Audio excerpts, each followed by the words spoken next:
ദൈവനാമത്തിന് മഹത്വമുണ്ടാകട്ടെ. സഹോദരങ്ങളെ, നാം യേശുവിന് എന്ത് സ്ഥാനമാണ് ഭൂമിയിൽ കൊടുത്തിരിക്കുന്നത്? എന്താണ് യേശു ആഗ്രഹിക്കുന്നത്?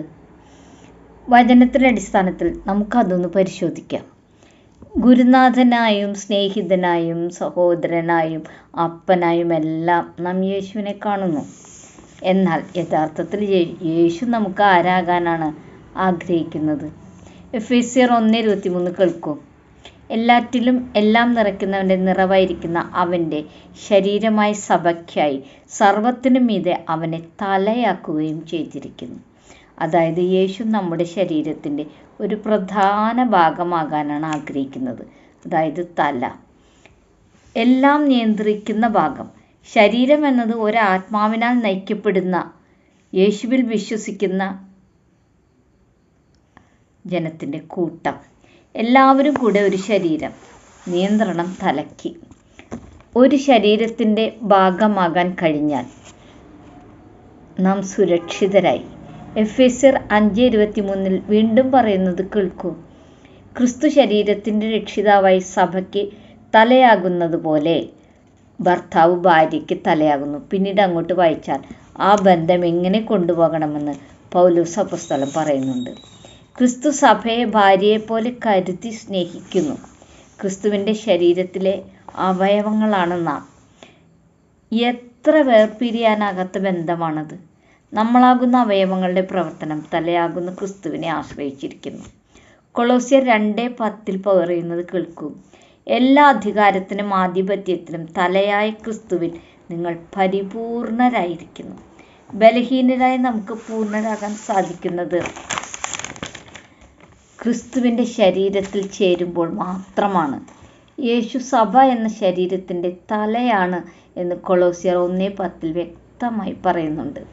മത്തായി 16:18 യേശു തൻ്റെ സഭയെ പണിയുമെന്നും പാതാള ഗോപുരങ്ങൾ അതിനെ ജയിക്കുകയില്ല എന്നും പറയുന്നു.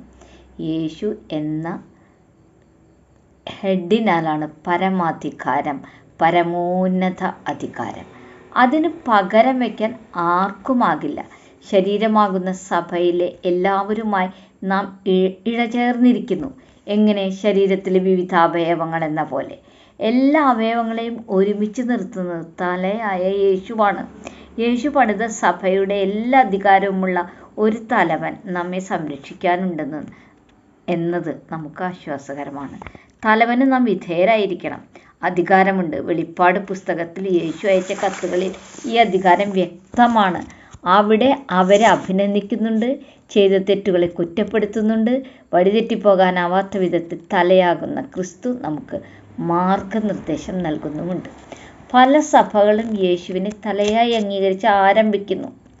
പിന്നീട് സത്യവും തെറ്റും ഇടകലർത്തി അതിൻ്റെ ദിശയെ നഷ്ടപ്പെടുത്തി വിശ്വാസത്യാഗ സഭയായി മാറ്റി.